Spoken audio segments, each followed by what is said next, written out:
What's up, Rooks? Welcome back to All the Castles, the show where we visit all the castles in the UK. Today we're here at Peveril Castle.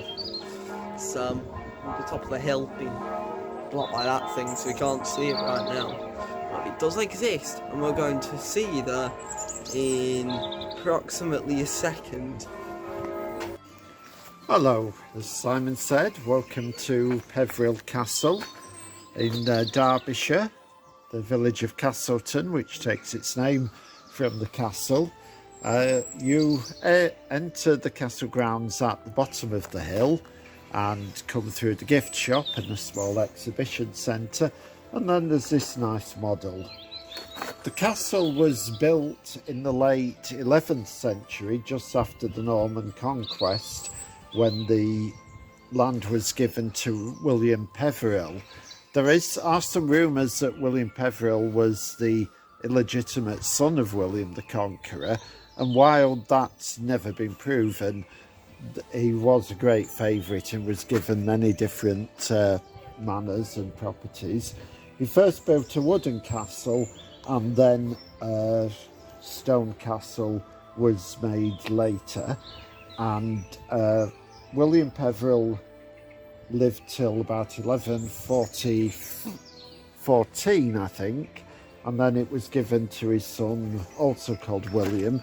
Now, William Junior. William Junior, he took King Stephen's side in the Civil War, and that wasn't forgotten when the rival claimant, Henry II, took the throne, and he confiscated the castle from William, perhaps because William was involved in a poisoning, and from that point onwards it became a royal castle. Henry II built the stone keep, which is the most substantial part of the castle, we'll see later, and he actually used the venue as a meeting place for his summit with King Malcolm of Scotland in 1176. No, that's when he built it. I'm not sure of the exact year of the meeting. It was never really lived in by the royals, but they found it a useful administrative centre for a huge hunting ground here called the Royal Forest of the Peak, and it was used as the administrative centre. The castle started falling into disrepair quite early, probably around the 1400s, but it was still useful as a pound for stray animals, and the dungeons were still there for locking up local miscreants, and we think it was also used as a courthouse, but for the past 100 years or so it's been a heritage property, and we'll go up now and take a closer look. Okay, Peveril Castle is one of those that you can only reach by a steep climb. I don't think this is quite as long as a climb as Beeston Castle, but it's probably steeper. What do you think, Simon? Yeah, it feels a lot steeper. But the good thing is that there are benches, so you can break off to admire this wonderful view. So you've got the Great Ridge from Mamtor, and then over towards Luce and Win Hill, and you're already starting to look at the rooftops of the village. But that's our way forward, onwards and upwards. Sure. Yeah. Hello, we've just come into the Inner Bailey and we're looking down into Cavedale. It's a really steep drop down some natural cliffs. They didn't have to build that many walls to this castle because on 3 sides it was protected by perpendicular limestone cliffs. It's a very nice Yeah. There's a nice footpath runs through Cavedale up there, and you can do a circular from Castleton right round over the top of Mamtor, and then coming down that hillside and back into the village. It's about 6 miles and well worth doing. How about we do it tomorrow I hope you can. Well, we've already done it, Simon. I'd prefer to do something new, but you can perhaps hear that we're in a constant battle to be heard here with the church bells in the village, but I hope you can hear me. Hello, the reason why I'm showing you this small part of the stone curtain wall is that the herringbone pattern indicates that this is one of the earliest built parts of the castle, and it's very indicative of the Norman style of masonry. When you get to the keep, you've got dressed stone, which indicates that it's slightly later, so this part of the castle was probably built while the first William Peveril was still knocking about, as we say. As the board indicates, this was the site of the new hall, and there's just a few stone foundations to indicate that was the case. That's the same really for all the internal buildings of the castle. They're all gone apart from the keep.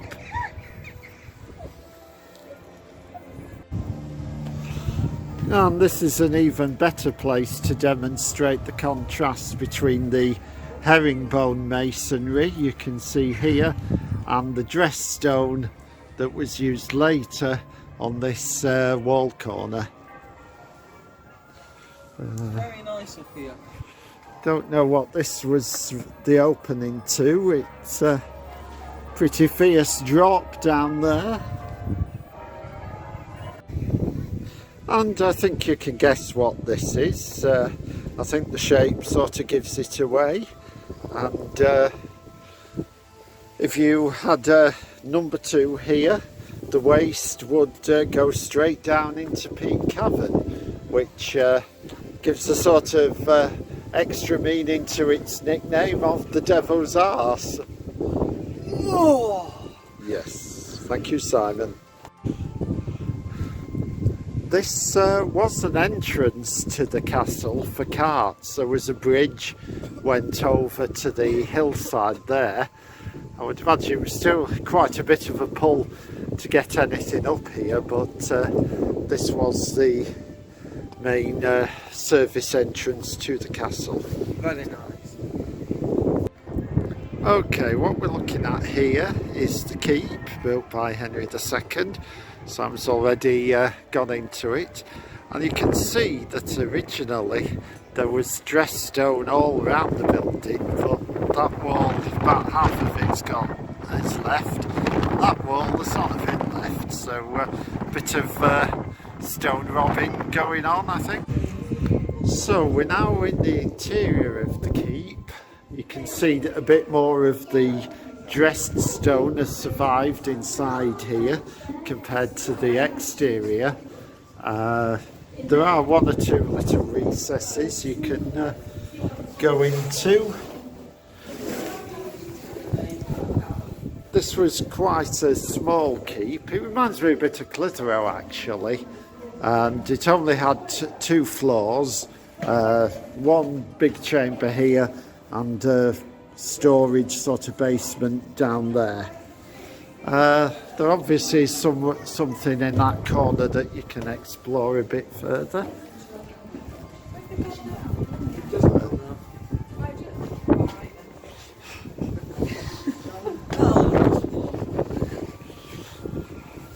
This side could be a thing, a hall. An ancient toilet. It's on the tree. Ah yes, and here we have another garderobe. So yes, little hole, so it's a little window for light high up so people don't get a... Right, from near to the keep you have a wonderful view into the Hope Valley, and you can see Mantor up there, and just below it Treecliff Cavern, And the old Manchester Road, which collapsed due to subsidence from Tour, and they decided to close. So now it's a giant free car park, as you can probably tell, for people who don't want to pay the charges in the village.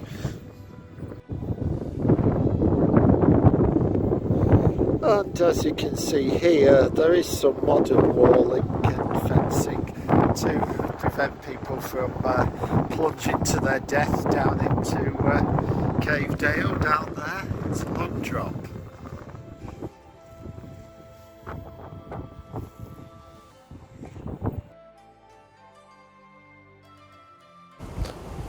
Well, it's time that we've come to the end of another video.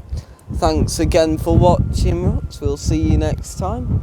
And just whilst we're here, enjoy the view. It's a cracking view.